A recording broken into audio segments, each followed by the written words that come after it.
කවුද දැන් අපේ මේ ස්වභාව ධර්මයට වෙමින් යන්නේ? කවුද මේක විනාශ කරන්නේ?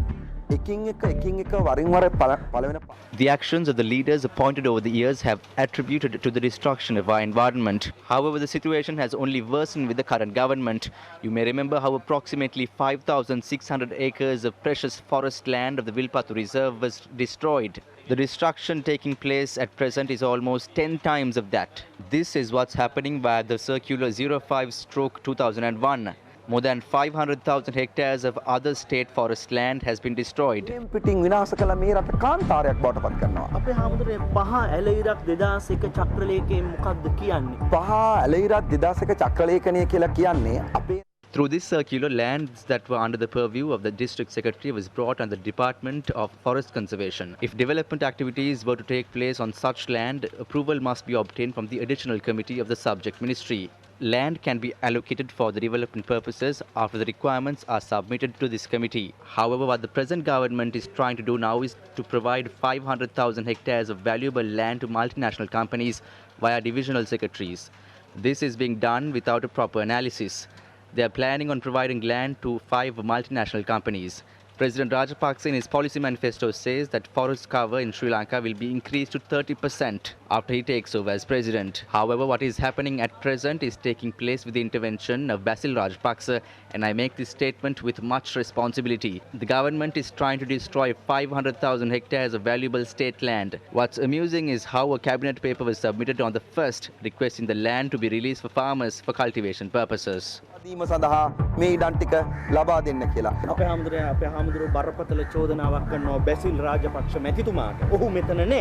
ඒ නිසා මම මේ විදියට ප්‍රශ්න කරන්න වෙනවා. ඔබට සාධක සාක්ෂි තියෙනවද බැසිල් රාජපක්ෂ මැතිතුමාට චෝදනා කරන්න? ඔහු තමයි මේ වන විනාශය පිටිපස්සේ ඉන්නේ කියලා. I am prepared to present evidence to support my statement at any given point. I state with much responsibility.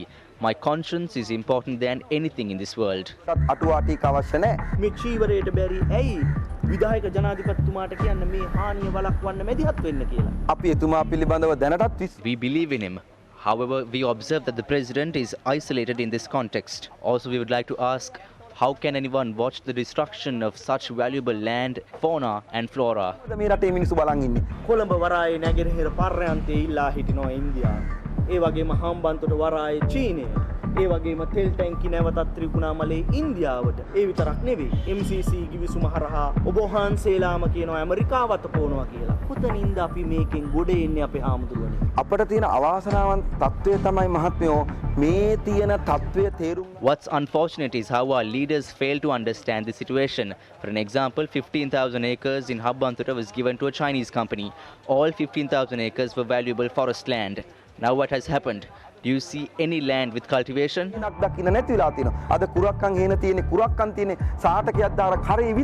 MCC ගිවිසුම නරකයි කියලා දැන් ඒ සම්බන්ධයෙන් සොයා බලන කමිටුවක් කියලා තියෙනවා. හැබැයි එය තවමත් අධ්‍යයනය කරමින් පවතිනවා. MCC ගිවිසුම නරකයි කිව්වේ. The claim that the MCC was a harmful agreement was not made in the recent past. We once staged a fast at Independence Square as well. Several ministers of the current government, including Bandulu Gunawardena, who were part of the opposition back then, visited us and handed over in writing an assurance that the MCC agreement will not be signed in a government headed by Gotabaya Rajapaksa. We have in our possession this written proof. Almost 7 months have passed and there is nothing more to review in this agreement. The government must now fulfill their promises. This is our request. ඉඩම් ගනුදෙනු නැතුව බලශක්ති ශේත්‍රයේ විදුලි බලශක්ති ශේත්‍රයට වගේ ඇමරිකාව මේ ගිවිසුම හරහා ආවොත් හොඳ නැද්ද රට? හොඳයිද නරකයිද කියලා කියන්න හොඳම උදාහරණ ටිකක් තියෙනවා අප්‍රිකන් රටවල් වල. There are many examples that I could quote to tell you whether such a proposal is good or bad. They have even suspended the provision of relief funding. The president was elected to his seat with a mandate of 6.9 million Sri Lankans who refused the MCC agreement. So the president can clearly make a statement even tomorrow that the government will not sign the MCC. ජනාධිපතිවරයාට පුළුවන් හෙට දවසේ ප්‍රකාශයක් කරන්න අපි අත්සන් කරන්නේ නැහැ කියලා. ලෝක පූජිත ක්‍රීඩකයෝ දැන් මේ කට උත්තර දෙන්න එන්න වෙලා තියෙනවා අර ඉන්දියාවත් සමග පැවැත්විච්ච තරඟය විකුණුවයි කියන. ඒ කියන්නේ ලෝක කුසලාන තරඟය විකුණුවයි කියන චෝදනාවත් එක්ක. ක්‍රිකට් තරඟය පාරාජ්‍ය The accuracy of such a claim should be verified after analyzing additional information. Were vehicles imported to Sri Lanka the following month? Were vehicles given to anyone? What did they receive from India? The nature of the deal, or whether the cricketers were influenced in any way. What were the objectives behind all this? In order to find the answers to all of these questions, they must bring in the president, cabinet ministers and subject minister who served during that period. They are the ones responsible. How can a few cricketers fix a match? They have tarnished the image of our internationally acclaimed sportsmen. They are trying to sabotage the ICC chairmanship and trying to pave the way for India to get it. We can see a conspiracy to tarnish the image of internationally acclaimed cricketers like Kumar Sangakkara and to pave the way for Ganguly to get the position. බලාපොරොත්තු වෙනවා අර නැවත ICC එකේ තනතුරු ගංගුලිට දෙන්න. ඉන්දියාවත් එක්ක තිබෙන deal එකක් නිසාද මේ සියල්ල වෙන්නේ. පැහැදිලිවම ඩීල් එකක්. අපේ හාමුදුරුවන්ව ඇයි ගම්පහ දිස්ත්‍රික්කයේ ජනතාව පාර්ලිමේන්තුවට යවී? ගම්පහ දිස්ත්‍රික්කයේ එක පැත්තකින් මුතු රාජ්‍යවල ගොඩ කරමින් දේශපාලඥයෝ අති දැවැන්ත. On one hand, politicians are causing a massive destruction to the environment. On the other side, they are trying to dispose the mountains of imported garbage in Muthurajavela. 30 to 40 containers of garbage imported from England now lies at the port. More garbage containers can be seen at the Biyagama Free Trade Zone. Another group of politicians representing the SLPP are trying to enter parliament so they could give nod for sand mining in the Ulapitia.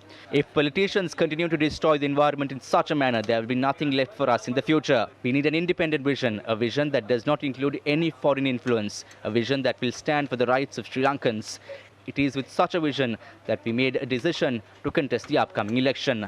වලට එරෙහිව අපිට ස්වාධීන මතයක් අවශ්‍යයි. ඒ මතය හිසින් දරාගෙන තමයි අපි මෙවර මේ තීන්දුව ගන්නේ.